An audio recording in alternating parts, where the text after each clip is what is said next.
Sa lahat po ng mga tao na tumatahan sa buong sanlibutan, isang dakila at banal na panahon at pagkakataon ang patuloy na tanggapin natin ang banal na pagbati buhat sa Espiritu Santo sa ngalan ng ating Panginoong Jesucristo. Kapayapaan ay sumahating lahat. Amen. Alinsunod po mga minamahal na mga kapatid at mga kaibigan sa kalooban ng ating Panginoon. Tayo ay patuloy na nananangan at tayo ay patuloy na tumutupad ng kanyang kalooban na nagsasabi, magsiawit kayo ng mga pagpuri sa Panginoon na nagsisitahan sa Sion. Ipahayag ninyo sa gitna ng bayan ang kanyang mga gawa. Amen po mga kapatid at mga kaibigan. Amen. Saan po tayo inuutusan na umawit ng ating Panginoon sa kanyang banal na bundok ng Sion? At ano po ang ating ginagawa? Kung tayo umaawit sa Panginoon, ipinapahayag po natin ang kanyang mga kagilagilalas na mga gawa. Amen po mga kapatid at mga kaibigan. Amen. Kaya't sa ating pag-awit, isaalang-alang natin sa puso't isipan ang kagilagilalas na gawa ng ating Panginoon na ating nalalaman mga kapatid at mga kaibigan, nabuhat pa sa panahon ng ating mga magulang, ipinakilala ng Diyos ang kanyang kagandahang loob, ang kanyang paglingap sa kanyang mahal na bayan, nang ito'y palayain niya sa kamay ng mga Ehipto. Amen po, mga kapatid at mga kaibigan, nalalaman natin na upang palayain ng Panginoon ang kanyang bayan, gumawa siya ng mga kagilagilalas at kamanghamanghang mga gawa, kung paano lumipol siya ng mga panganay, nagpadala ng salot, at nung ang kanyang bayan, sa pagkubkob ng Ehipto, sa paghabol ng Ehipto sa kanyang bayan, dumating pa sa punto, mga kapatid at mga kaibigan, na hinawi ng Panginoon ang dagat at sila'y lumakad sa tuyong lupa upang sila'y makaparoon sa kabilang pampang. Ganun po, mga kapatid at mga kaibigan, binigyan ng paglingap ng Panginoon ang kanyang bayan sa panahon ng nakalipas sa ating mga magulang. At dumating pa ang kapanahunan na sa panahon ng mga banal na apostol, gumawa ng kagilagilalas na kagandahang loob ang Panginoon, kung saan siya nagpagaling ng mga may karamdaman, bumuhay na maguli ng mga patay. Mga kapatid at mga kaibigan, sa pag-ibig ng Panginoong Diyos sa kanyang banal na bayan, nang tayo'y patuloy na naman nabatbat ng pagkakasala, isinugo ng Panginoong Diyos ang kanyang bugtong na anak at nahayag sa ating puso't isipan na ipakilala sa atin ang dakila at banal na pagliligtas sa pamamagitan ng ating Panginoong Jesucristo. Nahayag sa atin ang kanyang pagkabuhay na mabuli, na sa ating pagsampalataya, mga kapatid at mga kaibigan, ito ang patuloy na kagandahang loob ng ating Panginoong Diyos na bigyan tayo ng panahon at pagkakataon upang tayo maligtas sa pagbipol sa panahong darating.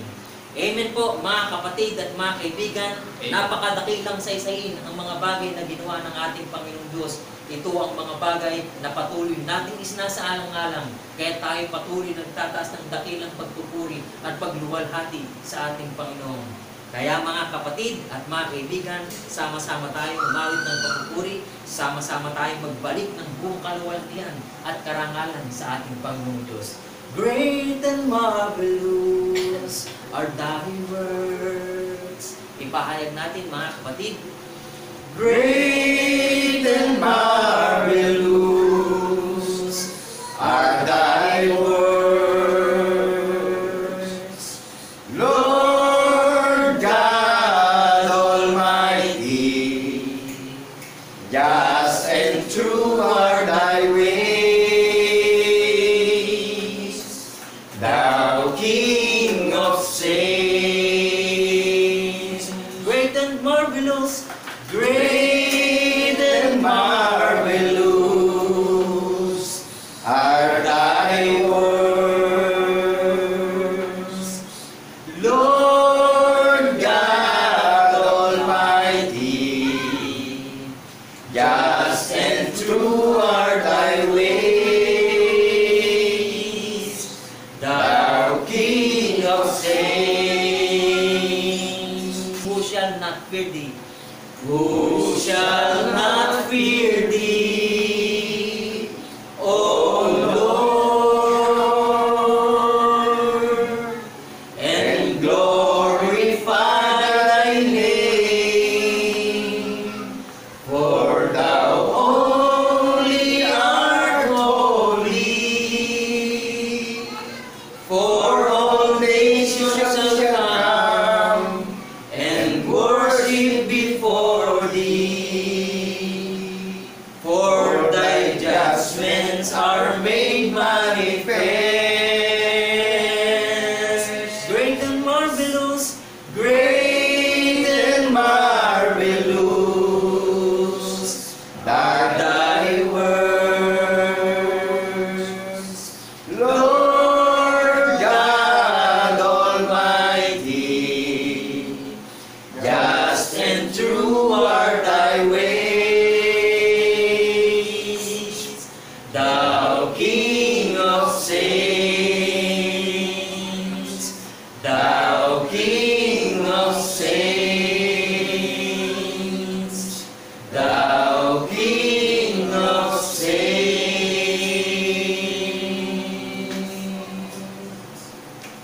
Patuloy tayong umawit, mga kapatid at mga kaibigan.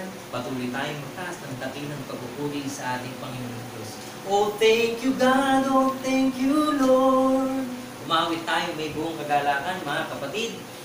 Oh, thank you, God. Oh, thank you, Lord. Glory to the King Almighty. Your loving kindness is forever. Forever is your grace and mercy. Oh, sing unto the Lord a new song. Sing unto the Lord, the Most High.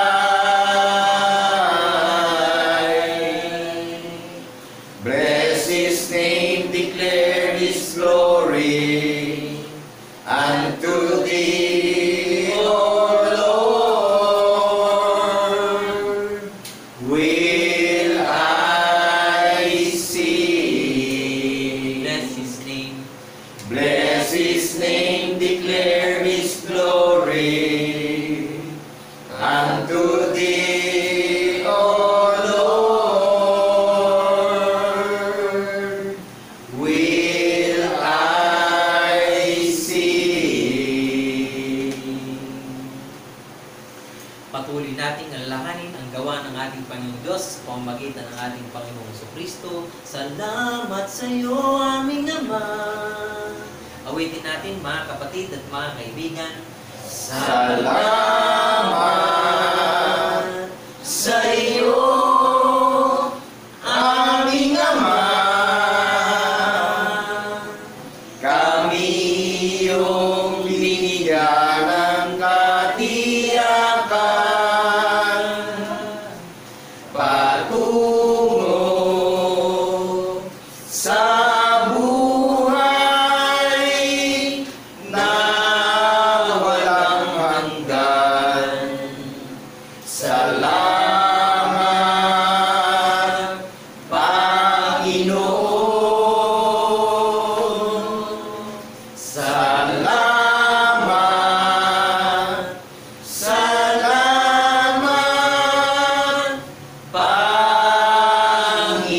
Panginoon, sa muli mong pagkabuhay. Salamat, salamat, Panginoon, sa muli mong pagkabuhay.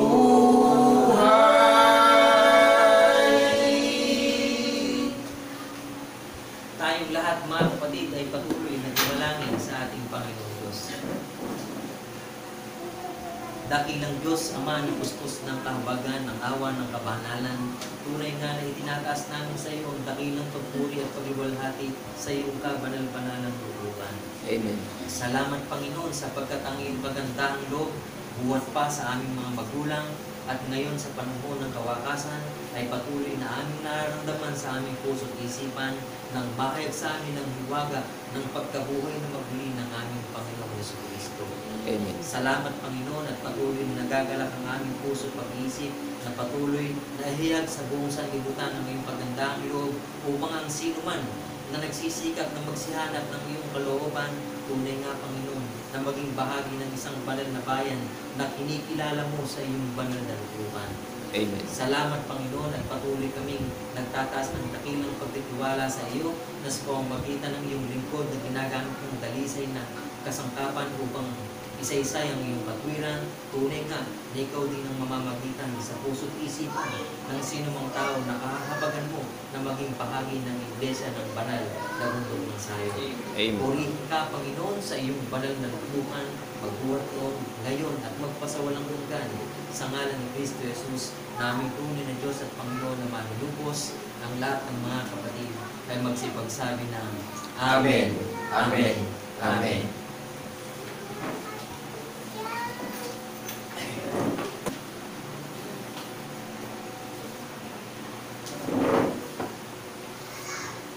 Isang napakadakilang araw po ang aming pinaabot na pagbati sa lahat ng mga tao na nakakapanood ng programa ng Panginoong Jesucristo, ang Iglesia ng Banal na Bundok ng Zion. Binabati po namin kayo ng kapayapaan ay sumaating lahat bilang saksing tapat sa pagkabuhay na maguli ng ating tunay at iisang Diyos na tagapagligtas na si Kristo Jesus.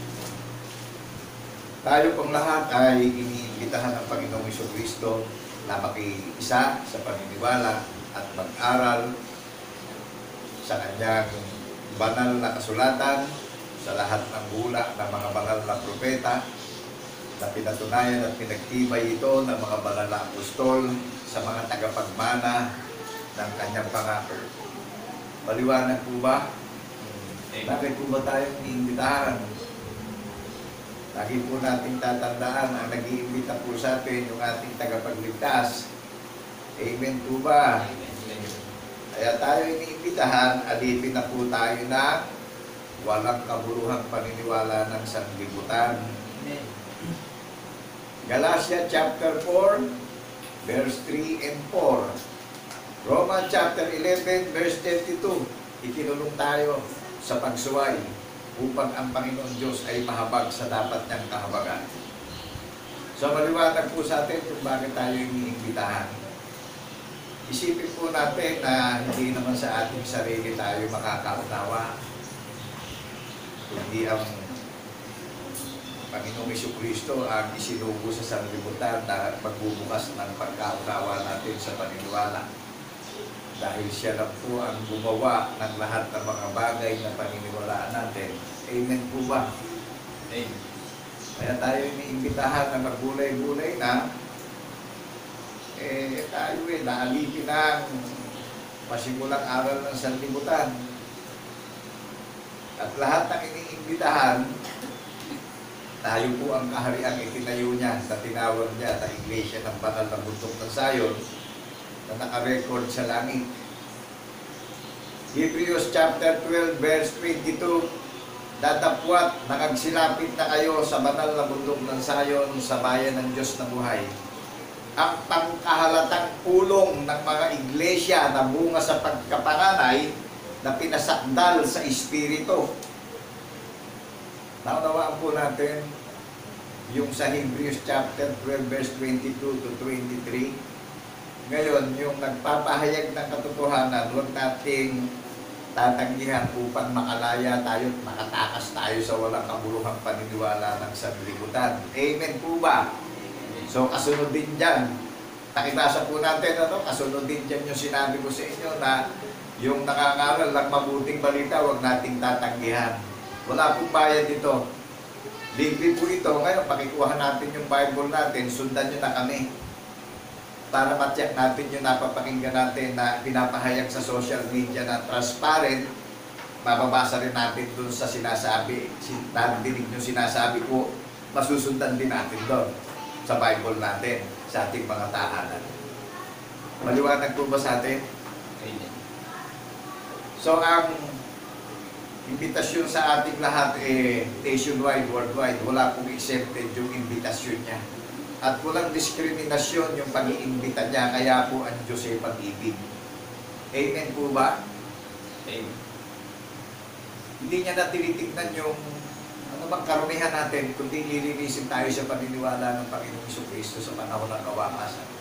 Sapagkat ang panahon ay mapanganib na. Amen po ba? Amen. So pagdating sa aklat ni Propeta Micas, diyan yung makikita yung isa pang magpapatibay at magpapatatag ng ating napapakinggan at napapanood sa social media na paniniwalaan. At maraming bansa ay magsisiparoon, magsasabi, magsiparito kayo at tayo ay magsiahon sa bundok ng Panginoon at sa bahay ng Diyos ni Jacob at siya magtuturo sa atin ng kanyang mga daan tayo'y magsisilakad sa kanyang mga landas sapagkat sa Sayon ay lalabas ang kautusan at ang salita ng Panginoon ay mula sa Jerusalem. Naunawaan na po natin yung landas at yung daan sa bundok tayo ng bahay ng Panginoon, pinapupuntang lahat na iniimbitahan. Mahigpit po ang imbitasyon sapagkat ito na yung panahon ng kawakasan. Maliwanag po ba? Amen. At ang Panginoon ay mag-ahari na sa banal na bundok ng Sayon. Dito lang po siya mag-ahari sa bundok ng Sayon sa bawat individual na mga participant na maniniwala na binuhay na maguli yung ating tagapagligtas sa ikatlong araw. Sa puso't isip po natin siya mag-ahari, hindi sa konkretong bato. Nakagigets po natin. Sa tumutupad at gumaganap, gagawin natin yung ginawa ng Panginoon Diyos na binuhay na maguli yung kanyang bugtong na anak sa ikatlong araw na pinatunayan niya yan sa lahat ng mga bangsa sa buong sanlibutan. In Book of Acts chapter 17 verse 31, mananahan yung katwiran ng patotoo sa puso't isip natin. Hindi niya naaalalahanin yung kasamaan at kasalanan natin. Naunawaan po natin, iniuukit na sa puso natin yung katwiran ng patotoo. Sinusulat na sa isip natin, lumalabas na sa labi natin yung patotoo bilang saksi na binuhay siyang maguli in eternity. Hindi nawawalay sa labi natin yung patotoo. Tayo po ang itinuturing na kaibigan ng ating Panginoong Jesucristo. Amen po ba tayong lahat, mga kapatid at kaibigan? Amen. Ilan pa lang yan sa mga talata na nagpapatibay sa mga listeners at partakers na manindigan na tayo sa panahon ng kawakasan. Ang kaligtasan po, hindi talaga madali. Talagang paninindigan natin yung Ebanghelyo, yung mabuting balita, paninindigan tayo at mananatili tayo tapat. Kung paano may buhay na walang hanggan, meron din pagdurusan na walang hanggan. Amen po ba? Amen. Kaya mahigpit ang bilin. Wala pong pahay dito, kaya yung makakapanood, huwag yung tatanggihan. Kaya magbulay-bulay tayo upang kung dumating na sa atin yung pagkaunawa, panghawakan na natin mabuti na ingatan natin yung katwiran ng patotoo na yan yung katwiran ng ating tagapagligtas na maghahatid sa atin sa kaligtasan ng buhay na walang hanggan. Amen po ba? Amen. Babasahin ko sa inyo itong sa mga iniimbitahan ng Panginoong Jesucristo. Talagang medyo malalim ang hiwaga at talagang tayo'y binubulat sa katotohanan at ipinaunawa sa atin ito. Nang dumating nga si Jesus sa mga sakop ng Cesarea ni Filipo, ay tinanong niya sa kanyang mga alagad na sinabi, ano baga ang sabi ng mga tao kung sino ang anak ng tao? Tinanong ng Panginoong Jesucristo yung kanyang mga alagad kung ano ba sinasabi ng mga tao.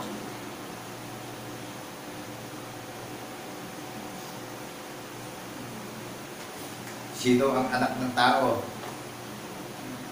Nakukuha po natin. Tinanong niya yung mga alagad kung ano ba sinasabi ng mga tao kung sino yung anak ng tao. At kanila sinabi, anang ilan?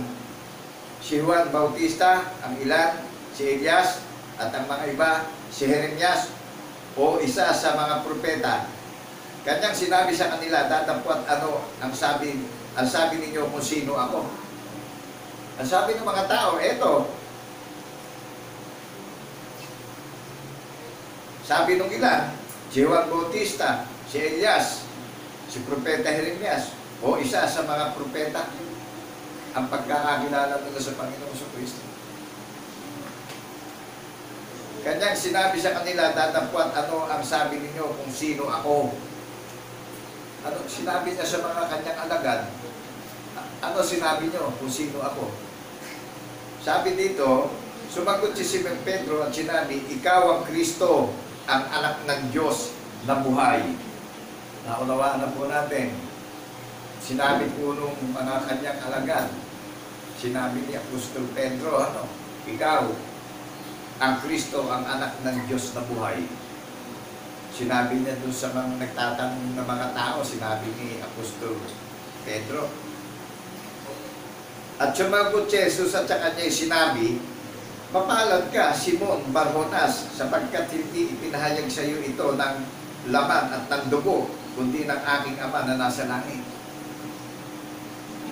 Nag-engage po natin. At sumagot si Jesus at sa kanya sinabi, mapalad ka, Simon Barjonas, sapagkat hindi pinapahayag sa iyo ito ng laman at ng dugo. Hindi sa dugo at laman ipinapahayag kay Pedro. Amen po ba? Amen.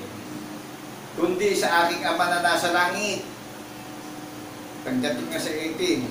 At sinabi ko naman sa iyo, ikaw Pedro, sa ibabaw ng batong ito ay tatayo ko ang aking iglesia, at ang mga pintuan ng Hades ay hindi magsisipanaig laban sa kanya. Tignan nyo, ang pintuan ng impyerno hindi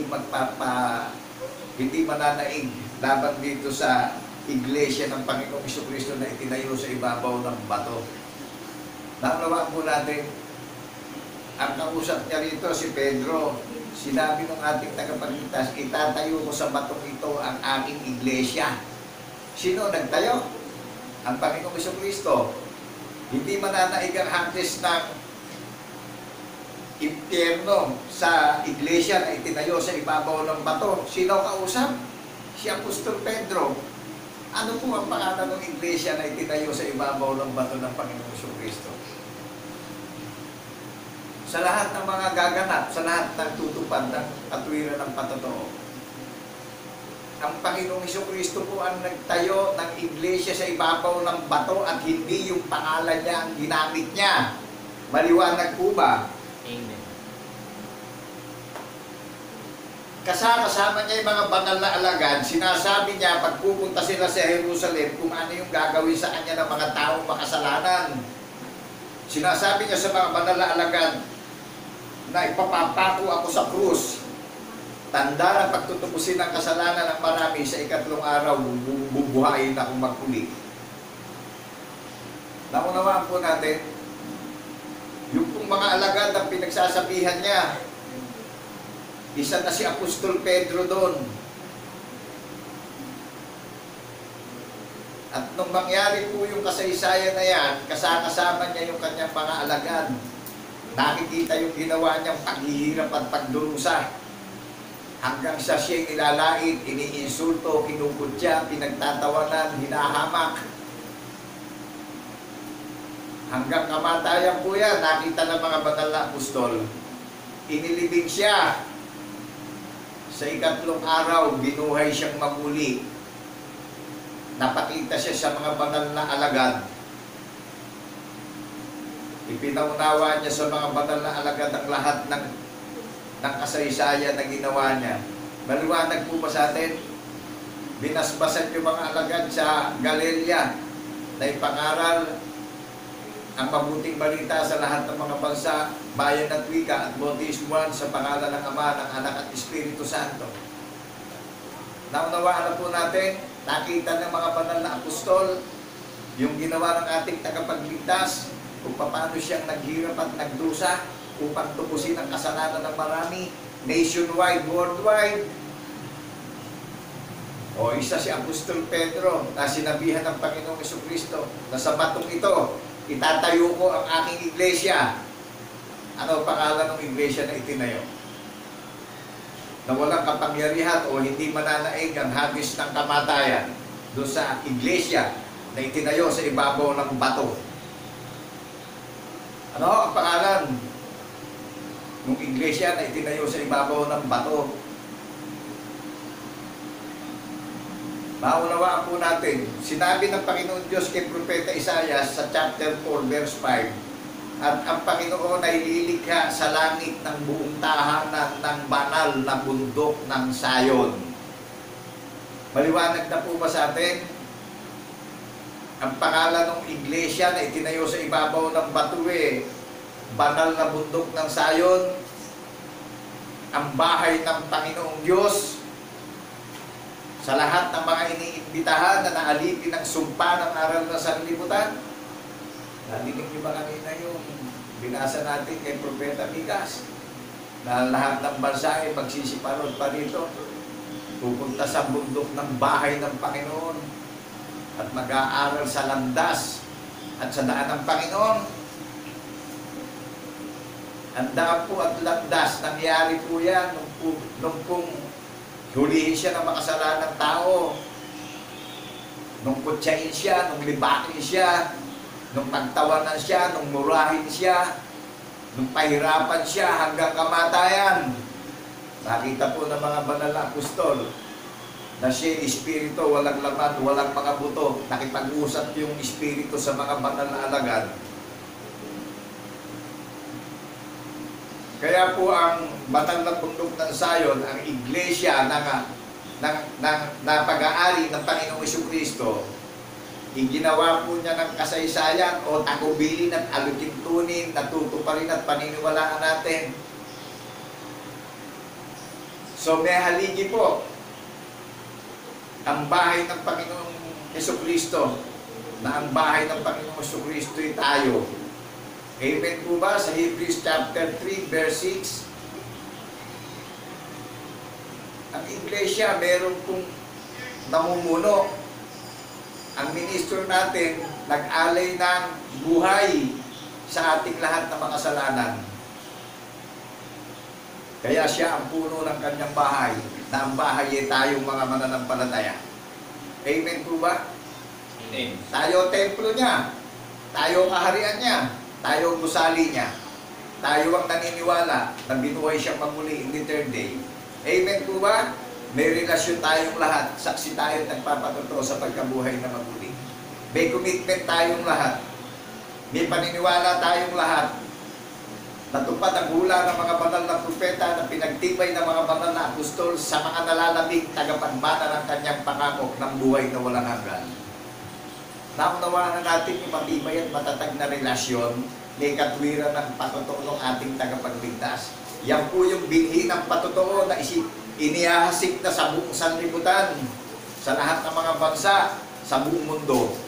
Ang layunin niya sa lahat ng mga tao, ang Diyos ay pag-ibig. Nakuha niyo yung itinayo sa ibabaw ng bato. Pag-aari ng Panginoong Jesucristo yung iglesia na itinayo sa ibabaw ng bato eh.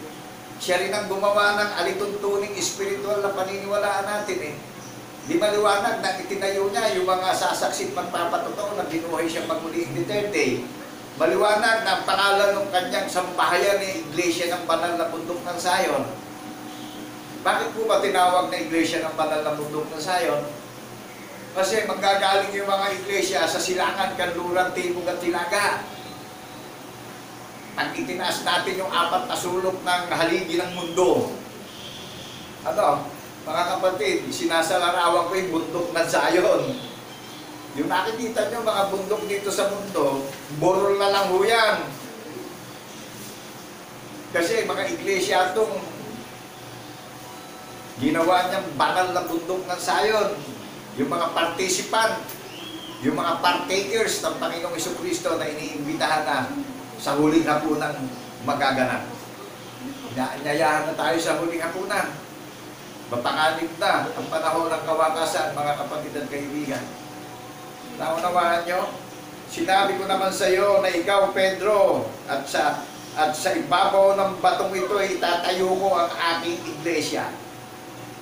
Iglesia ng Panginoong Jesucristo itinayo, ano? Hindi yung pangalan niya ang ginamit niya sa iglesia na itinayo niya sa ibabaw ng bato. Meron pong pilar yung kanyang iglesia na itinayo sa ibabaw ng bato. Basahin doon natin, ano? Para masatisfy tayo. At ang kuta ng bayan ay may 12 pinagsasaligan, at ang mga ito'y ang 12 pangalan ng 12 apostol ng Kordero. Naunawaan po natin, ang kuta ng bayan ay may 12 pinagsasaligan, at sa mga ito'y ang 12 pangalan ng 12 apostol ng Kordero. Nakagagalak po, tayo pinagpapaunawaan nung may pinagsasaligan ng kuta ng bayan, ng ng bayan ay may 12 pinagsasaligan at sa mga ito ay ang 12 pangalan ng apostol ng Kordero. Ito ho, si Pedro, isa rito sa kinausap na itatayo niya yung kanyang iglesia sa ibabaw ng bato. May 12 pinagsasaligan ang tuta ng bayan ng Panginoong Jesucristo. May 12 pinagsasaligan ng mga apostol ng Kordero. Amen po ba?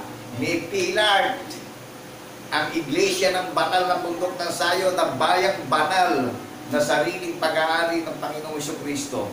Amen po ba? Amen. Nakagagalak na sino mang iniimbitahan maglalagak ng paniniwala na saksi sa pagkabuhay na maguli tayo ang kaharian niya na itinayo sa ibabaw ng bato. Tayo ang tinawag na iglesia ng banal na bundok ng Sayon. Naunawaan natin, hindi yung pangalan niya ang gagamitin. Amen po ba? Amen. Kasi tutuparin niya yung patibayan at saligang espiritual na paniniwalaan natin. Sinabi na kay Propeta Isaiah, sinabi na kay Propeta Micas, sinabi kay Propeta Ezekiel. Amen po ba tayo? Iisa yung espiritu ng mga banal na propeta na naghahayag ng banal na bundok ng Sayon na matutupad sa panahon ng kawakasan sa mga iglesia na iniimbitahan na magsisi tayo sa walang kabuluhang aral ng sanlibutan. I-focus natin yung paniniwala natin sa hula ng mga banal na propeta na pinagtibay ito at ibinalita ito ng mga banal na apostol sa mga tagapagmana ng kanyang pangako na tayo ang magpapatotoo ngayon na binuhay siyang muli in the third day. Tayo ang puta ng bayan niya, tayo ang kaharian niya, tayo ang templo niya. Amen po ba? Amen. May 12 pinagsasaligan ng apostol ng Kordero, yung bundok ng Sayon. Amen po ba? Recorded na sa langit, oh. Yung iglesia na itinayo sa ibabaw ng bato na sariling pag-aari ng Panginoong Jesucristo. Recorded na sa langit ang iglesia ng banal ng bundok ng Sayon, kalipunan ng mga mananampalataya. Naramdaman niyo yung foundation ng ating paniniwala doon sa mga iglesia na iniimbitahan na sa huling hapunan. Makikiisa na tayo sa pag-aaralan. Amen po ba? Ito rin yung damit ng kabanalan na ipamumuhay natin. Ito rin yung baluti ng kabanalan na may patotoo yung baluti na pinaniniwalaan natin lahat. Amen po ba? Amen. Ito rin yung tatak ng binhi ng patotoo na silyado tayong lahat ng mga iniimbitahan sa panahon ng kawakasan. Isipin natin na mabuti, mga kapatid at kaibigan, nakahilig na sa masama ang buong sanlibutan. Kaya napakarami ng kalamidad na nangyayari sa panahon ng kawakasan. Amen po ba? Amen. At yung mga banal na apostol talagang nagpatuto sila na sa Gawa chapter 2 verse 32, kaming lahat ay saksi sa pagkabuhay niya maguli. Ang kasama niya yung mga 12 apostol Nung sinabi niya na itatayo niya ang aking iglesia sa ibabaw ng bato. So ano pinaniwalaan ng mga banal na apostol? Nakita nila lahat yung nangyaring sakripisyo on the cross ng ating tagapagligtas. Sa ikatlong araw nung buhayin siyang maguli si Apostol Pedro ang unang pumunta sa libingan. Amen po ba? Amen. Kaya nung sila nagtatago napakita sa kanila ang Panginoong Jesucristo na Espiritu na. At si Apostol Pablo din, nung hirami, nagpakita sa kanya ang Panginoong Jesucristo at inihalal siyang ministro sa kahintila. Nasabi ng ating tagapagligtas sabihin mo sa pagpapakitaan ko na nagpakita ako sa iyo. Naunawaan po natin, bago maging apostol si Apostol Pablo, nung tawagin siya, piliin siya bilang apostol sa kahintilan, nagpakita sa kanya sa ilang na espiritu. Amen po ba? Amen.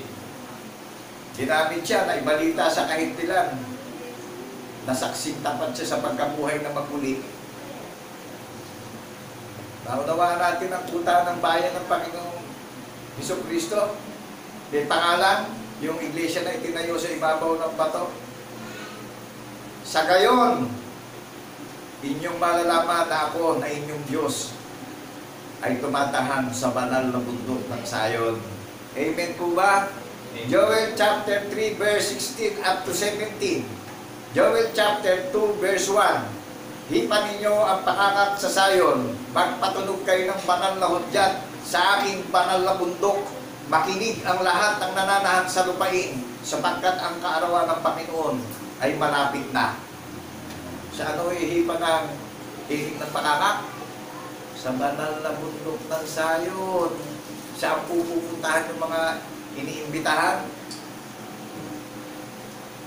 Marami na tayong nakikita mga tanda sa muli niyang pagparito.